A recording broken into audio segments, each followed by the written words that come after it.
Bom dia, pessoal, bom dia! Onde Iracema está? No meio do mato, da natureza. Gratidão, universo, gratidão a Gaia, gratidão por estar aqui, nesse momento tão lindo, no meio da natureza. A natureza, ela é fantástica. Ela fornece o ar limpo para os pulmões, para a beleza da natureza.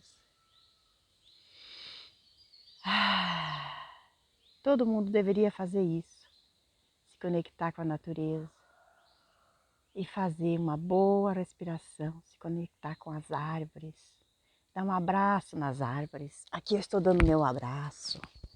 Já dei um abraço, mas agora eu vou dar um abraço de novo. Oi, árvore. Tem uma bebezinha que nasceu perto do meu trabalho, que eu ensino ela a dar abraço nas árvores. E ela chega e diz, oi, árvore, e abraça a árvore. Então aqui estou ensinando muita gente, ó. Dá um abraço nessa árvore linda, cheia de energia.